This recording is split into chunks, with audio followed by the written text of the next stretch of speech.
Bienvenue dans Sabbat Délices. J'imagine votre sourire d'ici et j'imagine aussi vos discours en disant « ça y est, c'est déjà l'heure de notre émission Sabbat Délices ». Bon sabbat à vous et bon délice. Merci de nous retrouver comme à l'accoutumée. Merci d'être présents. Et aujourd'hui, nous aimerions encore vous rappeler une belle vérité. Vous n'êtes pas seul. Nous sommes avec vous au quotidien, plus chaque vendredi pour cette aventure dans laquelle nous aimerions vous offrir une parole d'encouragement. Et aujourd'hui, ainsi parle l'Éternel, il vous dit ceci. Il vous dit, je connais les projets que j'ai formés pour vous. Pas des projets à rabais, pas de plan de survie, mais des projets de paix, d'espoir et de l'avenir. Chers connectés, ce soir, on ne parle pas de hasard. On parle de dessein, on parle de direction, on parle de destinée. Ce sabbat, c'est ton point de repère, ton recalibrage divin, ta station de recharge. Bienvenue dans Sabbat Délices.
La lecture que nous aimerions vous proposer aujourd'hui se trouve dans le livre de Jérémie 29, verset 11 qui déclare « Car je connais les projets que j'ai formés pour vous, dit l'Éternel, projets de paix et non de malheur. Pourquoi? Afin de vous donner un avenir et de l'espérance.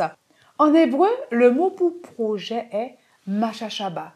Et ce mot veut dire pensée profonde, plan structuré, idée intentionnelle.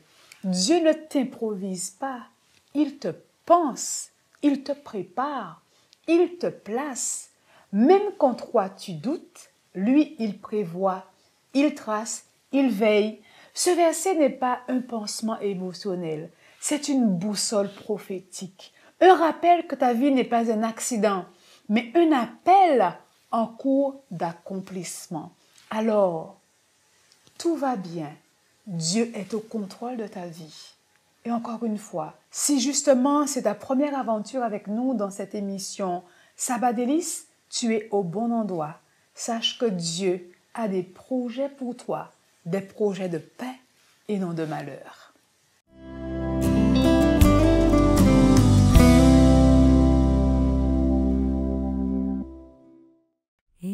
Éternel, notre Seigneur, que ton nom est magnifique sur toute la terre. Ta majesté s'élève au-dessus des cieux. Éternel, notre Seigneur, que ton nom est magnifique. Éternel, notre Seigneur, que ton nom est magnifique.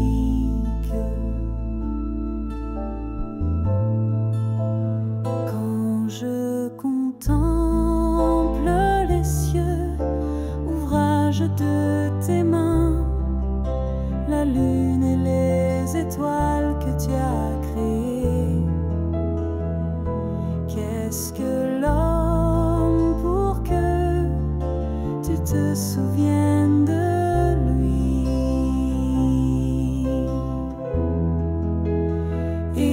Éternel, notre Seigneur, que ton nom est magnifique. Éternel, notre Seigneur, que ton nom est magnifique. Et le Fils de l'homme, pour que tu prennes garde à lui, tu l'as fait de peu inférieur à Dieu, et tu l'as couronné de gloire, de magnificence.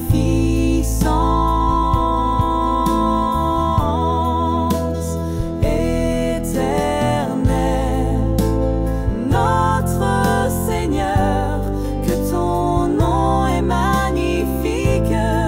Éternel, notre Seigneur, que ton nom est magnifique sur toute la terre.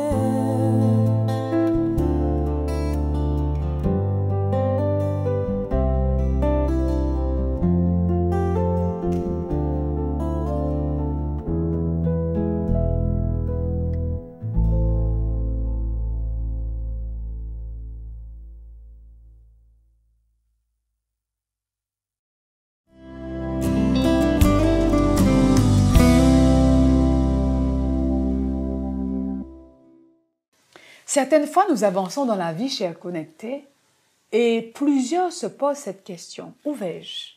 Quel est mon objectif? Pourquoi j'ai l'impression que tout est si flou? J'ai l'impression que Dieu, je l'ai perdu. Écoutez ceci. Vous avez peut-être une vision floue de votre vie et une vision floue de Dieu, mais Dieu, lui, voit clair. Il ne te perd jamais de vue. Il connaît le début, le milieu et la suite. Et même dans les zones floues, même quand tu as l'impression que tu stagnes, le plan de Dieu avance. En fait, Dieu déclare, je connais les projets. Pas je devine les projets. Qu'est-ce qu'il dit? Je connais les projets. Je vois selon ton mérite. Je connais, je maîtrise. Il t'appelle encore. Et ce moment, ce sabbat délice, est vraiment cette pause, un rappel stratégique. C'est dans le plan de Dieu en disant simplement, je t'aime d'un amour éternel. Tu vois, j'ai préparé ce moment pour te rencontrer, pour te rappeler ceci, pour te remettre en mémoire que je t'aime et que moi, l'Éternel, ton Dieu, j'ai prévu pour toi des projets de paix et non de malheur. Alors, peu importe ta situation aujourd'hui, je ne suis pas en retard. Je suis le Dieu qui arrive en temps et en heure. Et, chers connectés, n'oubliez jamais que le timing de Dieu n'est pas le vôtre. Alors, j'ai envie de vous dire que tout va bien puisque Dieu est au contrôle de votre vie.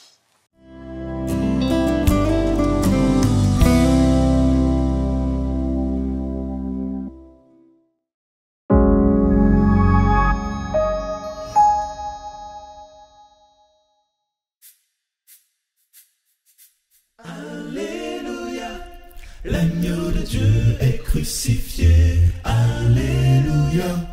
Notre dette a été payé, alléluia.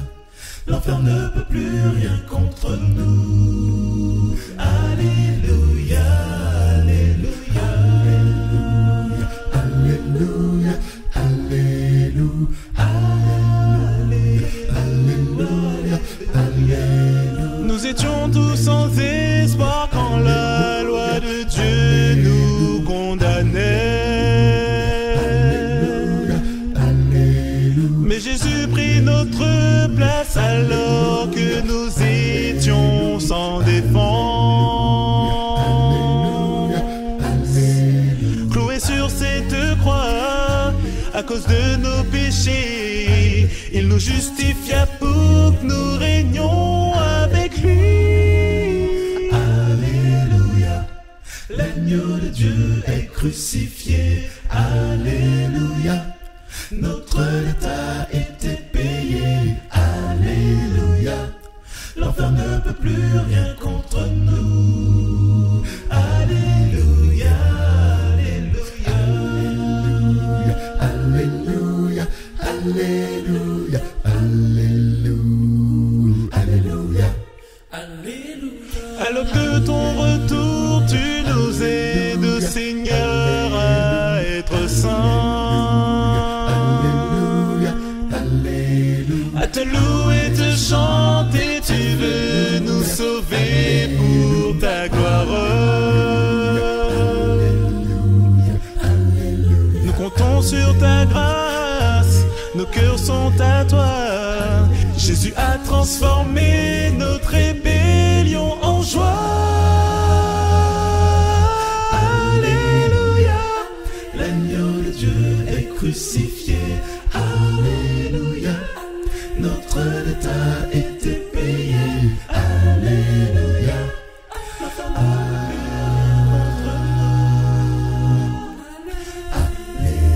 alléluia, alléluia, alléluia, alléluia, alléluia, alléluia,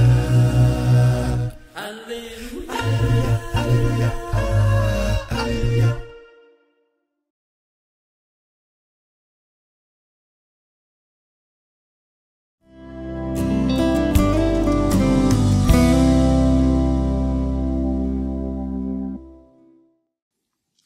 Bonsoir chers amis et merci de m'accueillir chez vous.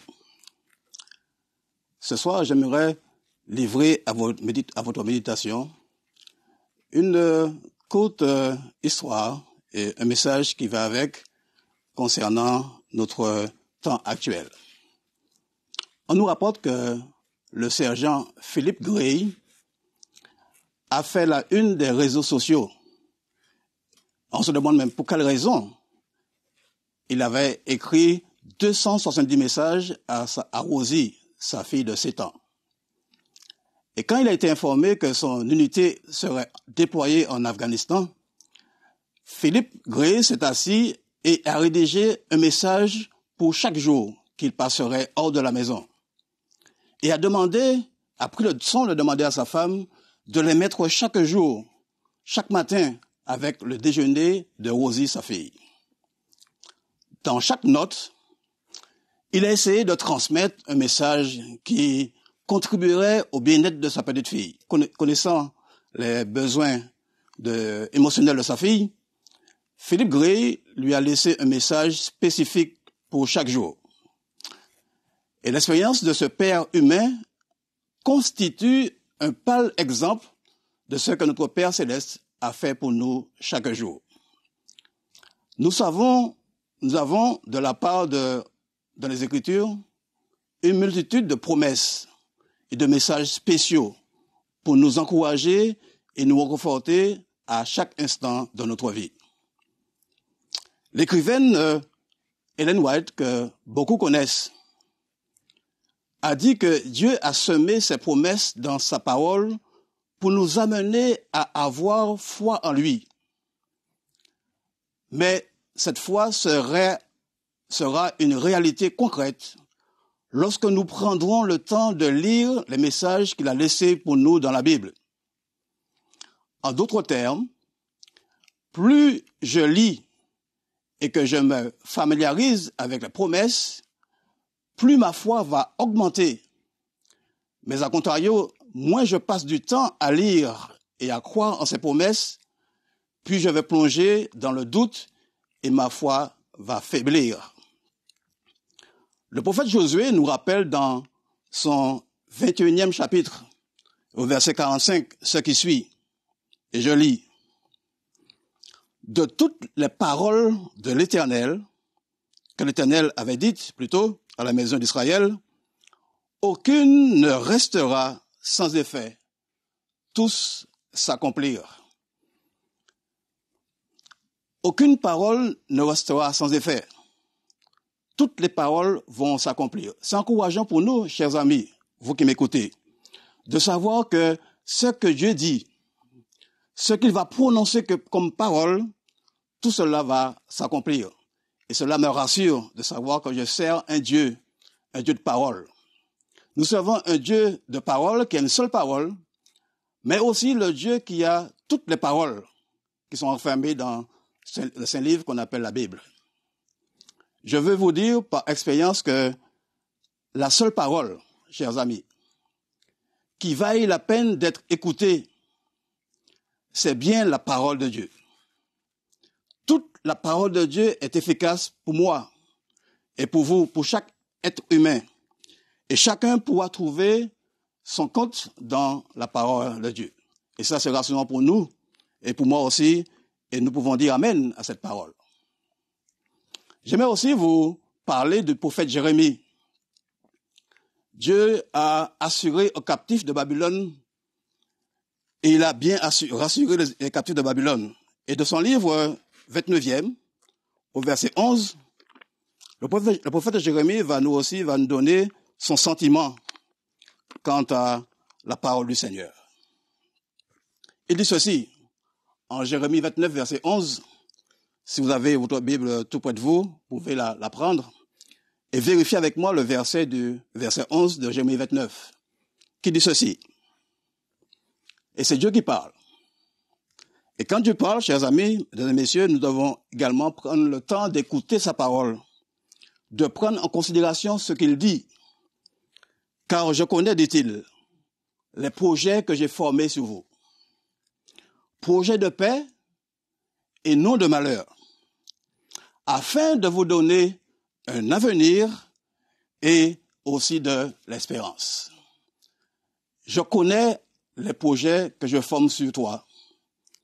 Je connais le projet que je forme sur vous, sur la maison d'Israël, sur le peuple en Guyane, en Martinique, en Guadeloupe et ailleurs. Dieu connaît. C'est rassurant pour moi de savoir que je prie un Dieu, je sers un Dieu. J'aime un Dieu qui connaît non seulement mon présent, mais il connaît mon passé et il connaît également mon avenir. Je sers un Dieu qui connaît tout et c'est un bonheur pour moi de le servir. Je vais vous donner un avenir. Je connais aussi notre avenir. Certains sont en difficulté, certains ont des traverse des situations difficiles, Dieu connaît. Et j'aimerais vous dire ce matin de tendre l'oreille et d'écouter attentivement la voix du Seigneur qui connaît tout. Les gens de l'époque auraient pu croire que Dieu avait oublié son peuple, que la distance cruelle qui les séparait de lui était une preuve tangible qui ne faisait plus partie de la mémoire divine. Mais Dieu leur a dit, je sais bien quel projet je forme sur vous. Et le texte biblique dit littéralement, je connais même les pensées. J'aime beaucoup. Je connais les pensées. Je connais nos pensées. Il connaît également notre situation. Il connaît également notre présent. Dieu connaît. Et ça, c'est réconfortant pour nous. J'aime beaucoup les promesses divines.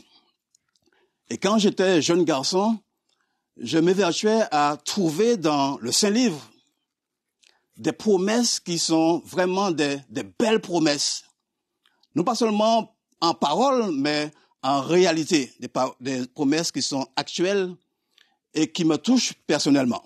Par exemple, la parole de Dieu me donne une belle promesse. Elle me dit, François, ou bien nous, par ici, chacun peut donner son prénom, tu as du prix à mes yeux. Ah, ça c'est une belle promesse, d'avoir du prix aux yeux de l'Éternel. Et notre promesse dit ceci également. Je t'aime d'un amour éternel. Ne promène pas des regards inquiets, car je suis avec toi. Pas de panique, c'est moi qui gère. Je suis à la barre. Pas de panique, je gère. Je suis aussi ton berger. Ne crains pas la tempête. Reste tranquille, la paix viendra. Ah, chers amis, s'il fallait encore vous donner d'autres promesses, je serai encore pour quelque temps. Mais dans la parole du Seigneur, la parole qui nous a donné ce livre d'amour, nous rapporte de nombreuses promesses. Et je vous ai cité quelques-unes, mais il reste encore pas mal. Faites confiance à l'Éternel. Faites confiance en ses promesses. Et nous allons aussi réussir. Alors, quand Dieu me dit qu'il m'aime d'un amour éternel, quand il me dit, François, tu as du prix à mes yeux, je réponds, Seigneur, je m'appuie sur toi dans les moments difficiles. Je m'appuie sur toi quand tout va mal dans ma vie. Je sais que tu es là. Ah, c'est réconfortant de répondre au Seigneur. Tu m'as dit que j'ai du prix à tes yeux. Tu m'as dit que tu m'aimes d'un amour éternel. C'est vrai. Tu m'as dit que tu es mon berger. Tu me conduis dans les sentiers de la justice. Mais Seigneur, j'aimerais aussi te répondre à ton invitation. Je m'appuie sur toi. Je sais que tu es là. Et dans les moments difficiles, je vois ta main agir. Quand le dernier coureur cycliste, pour ceux qui aiment le sport, je suis un fervent de sport, je fais du foot et d'autres sports. Et j'aime particulièrement la course cycliste quand je vais en Martinique en vacances pour regarder, assister et même parfois suivre une étape de cycliste.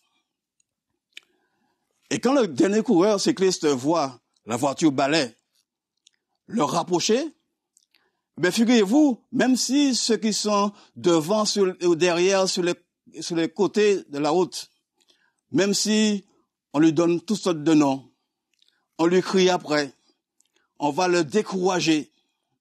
Mais ce cycliste, cet homme ou cette femme, quand il voit la voiture balai derrière lui, le rapprocher, je crois, chers amis, qu'il trouve des ressources nécessaires pour ne pas abandonner. De même, la voiture balai de Jésus est juste derrière toi.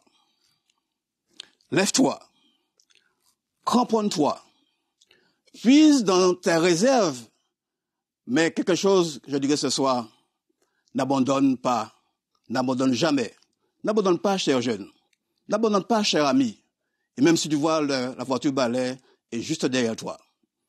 Dans le livre des Chroniques, chapitre 20, verset 20, une parole également nous est donnée. Et j'aimerais vous la lire en 2 Chroniques 20, verset 20. je lirai plutôt la fin de ce verset.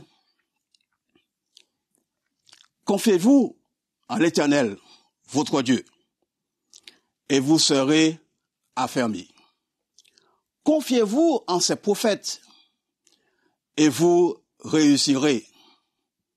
Le texte dit bien que pour réussir dans la vie, il faut croire en quelque chose. Il faut s'accrocher à quelque chose. Je m'appuie sur toi. Je m'accroche à Jésus. Je m'accroche à mon Dieu, mon Créateur. Et il me promet la réussite. Le Seigneur pense à toi. Il pense à moi. Il pense à nous aujourd'hui. Il veut que chaque jour nous soyons complètement convaincus qu'il a un plan directeur pour chaque étape de notre existence. Et que ce plan cherche la paix de chacun de ses enfants, dont nous faisons partie. Sur ces paroles, chers amis, chers jeunes, mesdames et messieurs, je demande au Dieu de toute grâce de nous fortifier, lui qui connaît les projets qu'il a formés sur nous, afin que nous ayons un avenir et que nous ayons également une espérance, une belle espérance. Que Dieu nous bénisse et tienne compte de notre décision en ce jour. Et pour cela, je dis Amen. Merci Seigneur.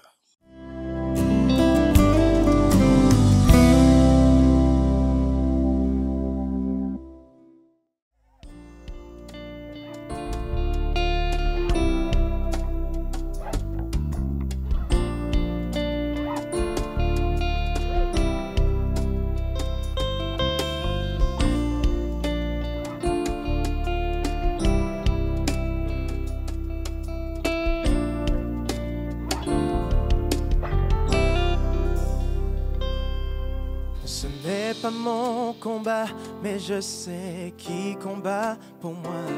C'est l'Éternel. Même si je ne vois pas de solution, je suis déjà vainqueur avec l'Éternel. Chante avec moi. Ils font la mer en deux. Ils font la mer en deux pour moi. Yes. Ils font la mer en deux. Ils font la mer en deux pour moi. Il a tracé un chemin. Il a tracé un chemin là où c'était impossible. Ils font la mer en deux pour moi. Yes.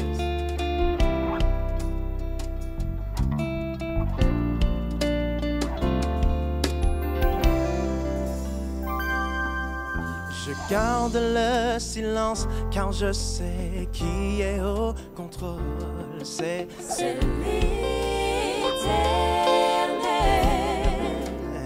Oh oui, je chante car j'ai déposé mes fardeaux sur les épaules de l'Éternel. Oui, ils font la mer en deux. Ils font la mer en deux pour moi. Ils font la mer en deux. Ils font la mer en deux pour moi. Dieu a tracé un chemin.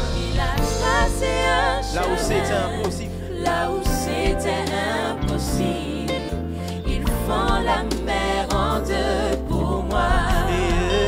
Ils font la mer en deux. Ils font la mer en deux pour moi. Oui, ils font la mer en deux. Ils font la mer en deux pour moi. Il a tracé un chemin. Il a tracé un chemin là où c'était impossible. Ils font la mer en deux pour moi. Garde ça bien à l'esprit. Peu importe mon origine, peu importe mon statut social, juste pour moi, Dieu peut fendre la mer en deux. Yes. Oui pour moi. Oui pour moi. Oui pour moi. Oui pour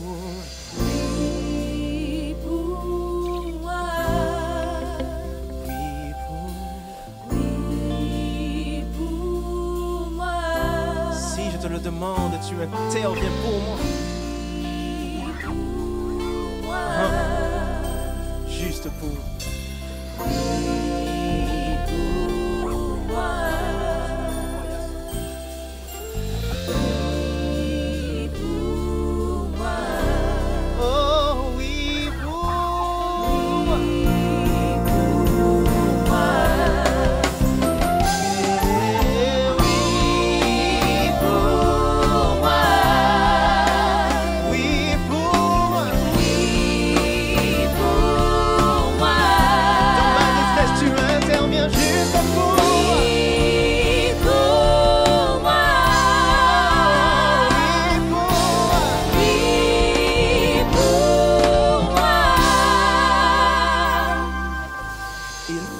La mer en deux pour moi.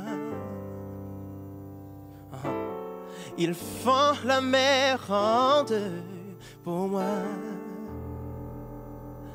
Dieu a tracé un chemin là où c'était impossible.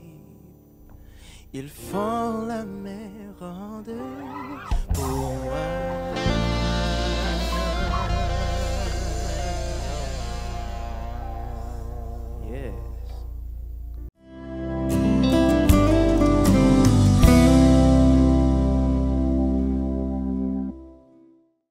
Merci d'avoir été avec nous, chers connectés. Nous arrivons à la fin de notre espace Sabbat Délices. Un grand merci à toutes ces personnes qui ont eu le plaisir d'être avec nous et surtout qui nous ont accueillis chez elles. Merci encore à vous. Et oui, c'est le moment de se dire à très bientôt. En attendant, ne l'oubliez pas. Dieu ne t'a pas oublié. Dieu ne t'a pas mis en attente. Il est en train de construire, même et surtout dans l'invisible. Et jusqu'à la semaine prochaine, gardez ces paroles au fond de votre cœur et rappelez-vous, Dieu m'aime, Dieu me connaît, il marche avec moi tout le long et il connaît les projets qu'il forme à mon égard. Donc dites à votre âme, mon âme, ne t'inquiète de rien, fais confiance simplement à l'Éternel, car Dieu a prévu pour moi des projets de paix et non de malheur. En attendant de se retrouver prochainement, je vous salue en vous souhaitant un bon sabbat délice. À très bientôt!